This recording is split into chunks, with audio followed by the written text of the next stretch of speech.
ఇక్కడ ప్రతి సంవత్సరం రిపబ్లిక్ డే సందర్భంగా రాజ్భవన్లో భారత ప్రథమ పౌరురాలైన రాష్ట్రపతి గారికి సెల్యూట్ చేస్తూ త్రివిధ దళాలు అలాగే వివిధ రాష్ట్రాల్లో ఉండే కల్చర్లు సాంస్కృతిక కార్యక్రమాలు సివిలైజేషన్ అన్నీ కూడా ఆమె ముందు ప్రదర్శనగా చేస్తూ ఆమెకి సెల్యూట్ చేస్తాయి. ఆ సందర్భంగా ఈసారి మనకి భారత ఈ రిపబ్లిక్ డే పీరియడ్ సందర్భంగా శత్రుదేశాల యుద్ధ నౌకల లక్ష్యంగా యాంటీ షిప్ హైపర్సోనిక్ గ్లైడ్ మిసైల్ను భారత ప్రభుత్వం దాని ముందు ప్రవేశపెట్టబోతోంది. ఇప్పటికే లైవ్లో మనం చూడొచ్చు అది కూడా.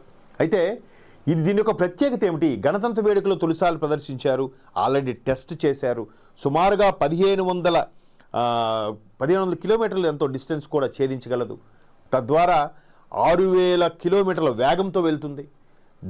ఎక్కడ సముద్ర గర్భంలో ఎక్కడున్నా కూడా లక్ష్యాన్ని ఛేదించగలదు. అది కూడా మన హైదరాబాదులోనే దానికి సంబంధించిన డిఆర్డిఓ వాళ్ళు సంథింగ్ రీసెర్చ్ చేశారు, దాన్ని సఫలీకృతం చేశారు.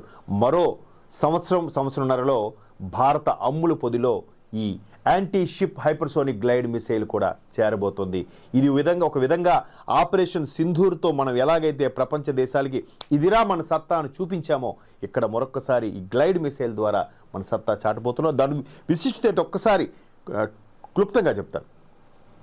సముద్రంపై సుదూరంగా ఉన్న శత్రు దేశాల యుద్ధ నౌకలను తుత్తునీలు చేసేందుకు సిద్ధం చేసిన దేశ తొలి long range anti ship hypersonic glide missile మొదటిసారి కనిపించనుంది, ఇప్పటికే కనిపిస్తుంది. ఢిల్లీలో ఈ రిపబ్లిక్ డే సందర్భంగా కవాతులో భాగంగా దీన్ని ప్రదర్శిస్తారు. క్షిపణి పరిధి 1500 కిలోమీటర్లు మీతో షేర్ చేసుకున్నాం. ఇలా కాగా గంటకు 6100 కిలోమీటర్ల వేగంతో ప్రయాణిస్తుంది. హైదరాబాద్లోని అడ్వాన్స్డ్ సిస్టమ్ ల్యాబొరేటరీలో అభివృద్ధి చేసిన LRASHMను 2024 నవంబర్లో ప్రయోగాత్మకంగా పరీక్షించారు, సరిగ్గా 2 నెలల కిందట. ఇందులో విజయం సాధించడంతో మరో 2 నెలల్లో సైన్యంలో ప్రవేశపెట్టనున్నారు. సో రిపబ్లిక్ డే సందర్భంగా భారత అమ్ముల పొదిలో మరొక గ్లైడ్ మిసైల్ చేరేందుకు మనకు గర్వంగా ఉంటుంది. భారతం ఎటువంటి శత్రు దేశాలతోనే తలపడడానికి సిద్ధంగా ఉంది.